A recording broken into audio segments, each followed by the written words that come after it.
11 सितंबर 2001 एक ऐसा खौफनाक दिन जिसने अमेरिका को हिलाकर रख दिया। एक ऐसा दिन जिसने शायद हमेशा के लिए दुनिया को बदल कर रख दिया।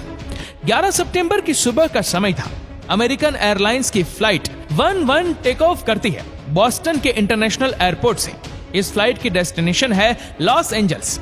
करीब 92 लोग इस हवाई जहाज में सवार हैं, जिनमें से 11 क्रू मेंबर्स हैं और 81 पैसेंजर्स हैं।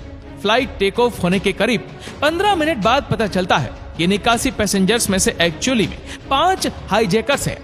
ये हाईजैकर्स प्लेन को हाईजैक कर लेते हैं, पैसेंजर्स को ओवर पावर्ड करके जबरदस्ती कॉकपिट में घुसते हैं। इनमें से एक इंसान है मोहम्मद अख्तर, जो ट्रेंड है as a pilot. By nation एक इजिप्शियन है और 33 साल का है। ये पायलट को पायलट से प्लेन का कंट्रोल छीनता है और प्लेन को सीधा वर्ल्ड ट्रेड सेंटर की ओर उड़ाता है। वर्ल्ड ट्रेड सेंटर दोस्तों उस वक्त की बड़ी ही मॉन्यूमेंटल हिस्टोरिकल बिल्डिंग्स थी अमेरिका में, और एक समय में दुनिया की सबसे ऊंची बिल्डिंग हुआ करती थी। ये प्लेन वर्ल्ड ट्रेड सेंटर का जो नॉर्थ टावर था उसमें ले जाकर क्रैश कर दिया जाता है हाईजैकर्स के द्वारा। ये क्रैश होता है सुबह के 8:46 पर। जॉर्ज बुश को यकीन नहीं होता कि ऐसा कोई कर भी सकता है।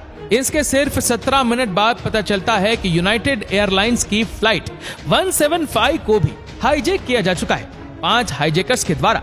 एक बार फिर से हाईजैकर्स पायलट्स को ओवर पावर्ड कर देते हैं और प्लेन का कंट्रोल छीन लेते हैं, क्योंकि सिर्फ 17 मिनट बाद पहले क्रैश के ये हाईजैकर्स एक बार फिर से वर्ल्ड ट्रेड सेंटर की ओर इशारा करते हैं और साउथ टावर में प्लेन ले जाकर क्रैश कर देते हैं दूसरे टावर में। इस समय तक US president George Bush school पहुंच चुके होते हैं और एक क्लासरूम में मौजूद होते हैं। सेकंड क्लास के बच्चों के साथ वो एक रीडिंग एक्सरसाइज कर रहे होते हैं, जिसका नाम होता है द पेट गॉट।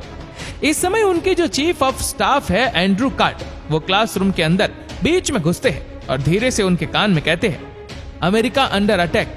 लेकिन जॉर्ज बुश उस क्लासरूम में बैठे रहते हैं। वह अपनी रीडिंग एक्सरसाइज को कंटिन्यू रखते हैं और अगले 7 मिनट तक एक्सरसाइज चलती रहती है। बच्चों के साथ वह बातचीत करते हैं, फोटोज लेते हैं बच्चों के साथ और टीचर्स के साथ बच्चों को कंप्लीट करते हैं। ये 7 मिनट बड़े क्रिटिकल है, क्योंकि इन्हीं 7 मिनट में दुनिया भर में खबर फैल चुकी है कि 2 प्लेन क्रैश हो चुके हैं वर्ल्ड ट्रेड सेंटर में। बाद में बहुत से लोग क्रिटिसाइज करते हैं जॉर्ज बुश को इस चीज को लेकर कि क्यों नहीं उन्होंने तुरंत एक्शन लिया, जब पता था कि 2 प्लेन हाईजैक हो चुके हैं, अमेरिका पर हमला हो रहा है, क्रैश हो चुके हैं, फिर भी वह इतने मिनटों तक क्लासरूम में ही रहे, इस चीज को इग्नोर किए। दूसरे प्लेन क्रैश के कुछ ही मिनटों बाद खबर आती है दोस्तों कि 2 और प्लेन हाईजैक हो चुके हैं। एक है अमेरिकन एयरलाइंस फ्लाइट 77, जो कि वाशिंगटन के इंटरनेशनल एयरपोर्ट से टेक ऑफ करी थी, लॉस एंजल्स जा रही थी, और इस प्लेन में भी 5 हाईजैकर्स होते हैं। दूसरी फ्लाइट है यूनाइटेड एयरलाइंस की फ्लाइट 93, न्यू जर्सी से कैलिफोर्निया जाने वाली फ्लाइट। इसमें 4 हाईजैकर्स होते हैं। ये दोनों फ्लाइट को टर्न कर दिया जाता है, रीरूट कर दिया जाता है। वाशिंगटन के बाहर यूएसए की डिपार्टमेंट ऑफ डिफेंस की हेडक्वार्टर की बिल्डिंग है, जिसे नाम दिया जाता है द पेंटागन। पेंटागन भी अपने आप में एक बड़ी आइकॉनिक बिल्डिंग है। फ्लाइट 77 को हाईजैकर्स इसकी तरफ मोड़ देते हैं और फ्लाइट 77 को क्रैश कर देते हैं इस पेंटागन की बिल्डिंग में। इस पॉइंट ऑफ टाइम तक तीसरे क्रैश के बाद यूनाइटेड स्टेट्स की पूरी एयर स्पेस को शट डाउन किया जा चुका है। जितने भी हवाई जहाज हवा में मौजूद थे, सबको ऑर्डर दे दिया जा चुका है कि वह लैंड कर दे अपने नियरेस्ट मौजूद एयरपोर्ट पर। 9:37 पर यह तीसरा क्रैश होता है पेंटागन की बिल्डिंग में, जिसकी वजह से पेंटागन बिल्डिंग का काफी हद तक हिस्सा डिस्ट्रॉय हो जाता है। 9:59 पर साउथ टावर में जो प्लेन क्रैश हुआ था, इसकी वजह से भयंकर आग लग गई थी पूरी बिल्डिंग में। आग की वजह से और क्रैश की वजह से बिल्डिंग का जो स्ट्रक्चर था वह कमजोर हो गया और इस समय में पूरी बिल्डिंग की कोलैप्स कर गई। साउथ टावर नीचे गिर गया। इसी बीच चौथे हाईजैक प्लेन का डर सबको सताने लगा। यूनाइटेड एयरलाइंस की फ्लाइट 93, जो चौथा प्लेन था हाईजैक होने वाला, लोगों को डर लगने लगा कि कहां पर ये हाईजैकर इस प्लेन को क्रैश करवाएंगे। ये सस्पेक्ट किया गया कि ये प्लेन क्रैश एक्चुअली में करवाया जाएगा व्हाइट हाउस में। व्हाइट हाउस बहुत ही इंपॉर्टेंट जगह है यूनाइटेड स्टेट्स की, क्योंकि ये यूएस के प्रेसिडेंट का रेसिडेंट है। वहां पर यूएस के प्रेसिडेंट रहते हैं। दूसरी तरफ इस हवाई जहाज में जो लोग मौजूद थे जब प्लेन हाईजैक हुआ, तो इनमें से कुछ लोगों ने अपने फोन्स को टर्न ऑन कर दिया। इन्हें फोन कॉल आने लगी अपनी फैमिली मेंबर्स की, जिन्होंने बताया कि एक्चुअली में क्या हो रहा है अमेरिका में।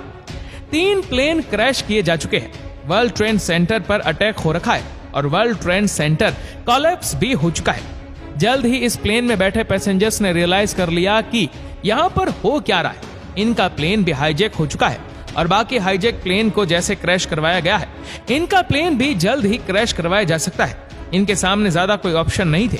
या तो ये बैठे बैठे हाईजैकर्स को देखते रहते कि कैसे वो इस प्लेन को भी क्रैश करवा देंगे, या फिर ये हिम्मत उठाते उन हाईजैकर्स से लड़ने की। और इन लोगों ने दोस्तों हिम्मत दिखाई उन हाईजैकर्स से लड़ने की।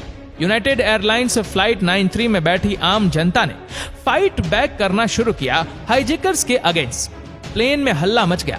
पैसेंजर्स की बहादुरी की वजह से बहुत से लोगों की जानें बची। यहाँ पर 10:28 पर वर्ल्ड ट्रेड सेंटर का नॉर्थ टावर भी कोलैप्स कर जाता है। जब तक एक खौफनाक सुबह दोपहर में बदलती है अमेरिका के लिए, पता चलता है कि 3000 से ज्यादा लोग मारे जा चुके हैं इन अलग अलग एक्सीडेंट्स में और 6000 से ज्यादा लोग इंजर्ड हैं।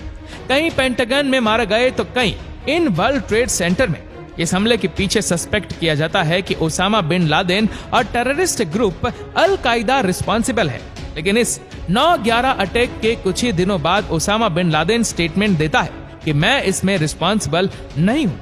लेकिन 2004 में जब यूएस की इलेक्शंस होती है, इस इंसिडेंट के करीब 3 साल बाद एक पब्लिक ऐप रिकॉर्डिंग जारी की जाती है ओसामा बिन लादेन के द्वारा, जिसमें वह सारी एक्नॉलेजमेंट लेते हैं इस हमले की। ओसामा अपनी तरफ से जस्टिफिकेशन देते हैं कि इन हमलों को कराने के पीछे अल कायदा के कई मोटिवेशन थे। यूएसए जो मिडिल ईस्ट में इंटरफेयर करने लग रहा था, इजराइल को सपोर्ट करने लग रहा था, लेबनान में जो हो रहा था मुस्लिम्स के अगेंस्ट उसे सपोर्ट करने लग रहा था, चेंचिया में रशिया को सपोर्ट करने लग रहा था मुस्लिम के अगेंस्ट। ऐसे कई रीजन ओसामा के द्वारा लिस्ट डाउन किए जाते हैं जो कहते हैं इसलिए हमने अमेरिका पर हमला किया।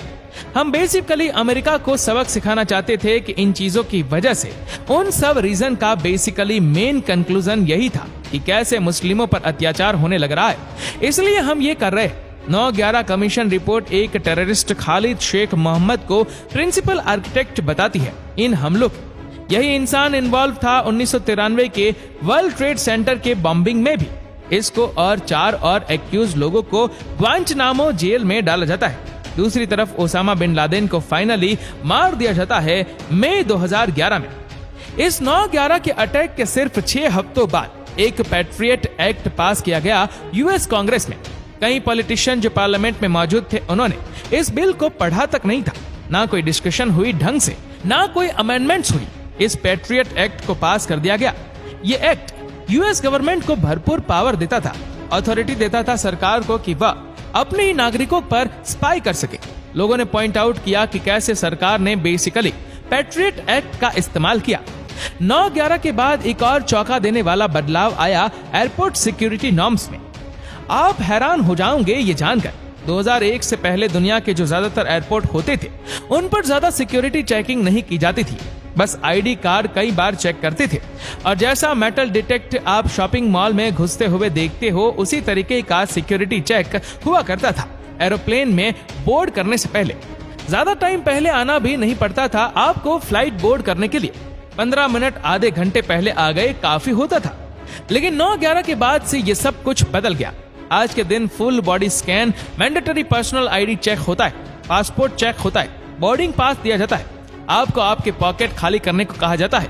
बैग भी जब चेक किए जाते हैं तो आपको लैपटॉप और बाकी डिवाइस को बाहर निकाल कर रखना पड़ता है। लिक्विड कितने कैरी कर सकते हो आप एयरक्राफ्ट में, ये भी रिस्ट्रिक्टेड है। और इतनी सारी अलग अलग छोटी छोटी रिस्ट्रिक्शंस है जो पहले कभी नहीं हुआ करती थी। दिसंबर 2002 के बाद से एक्सप्लोजिव डिटेक्शन सिस्टम डिप्लॉय किए गए थे नेशन वाइड। 2003 में पहली बार पायलट को हथियार दिए गए थे अपनी प्रोटेक्शन के लिए। कॉकपिट डोर्स को रेनफोर्स किया गया ताकि उन्हें प्रोटेक्ट किया जा सके इंट्रूजन से और छोटे छोटे फायर आर्म्स और ग्रेनेड से भी। तो दोस्तों ये थी कहानी 9/11 अटैक की। तो दोस्तों उम्मीद करते हैं कि वीडियो आपको पसंद आई होगी। आपको वीडियो कैसी लगी नीचे कमेंट करके जरूर बताएगा। और अगर आपको वीडियो अच्छा लगा हो तो इस वीडियो को लाइक करिएगा, शेयर करिएगा ज्यादा से ज्यादा लोगों तक। और ऐसी ही और भी रोचक जानकारियों के लिए सब्सक्राइब करें हमारे यूट्यूब चैनल को और फेसबुक पर फॉलो करें हमारे पेज को। धन्यवाद।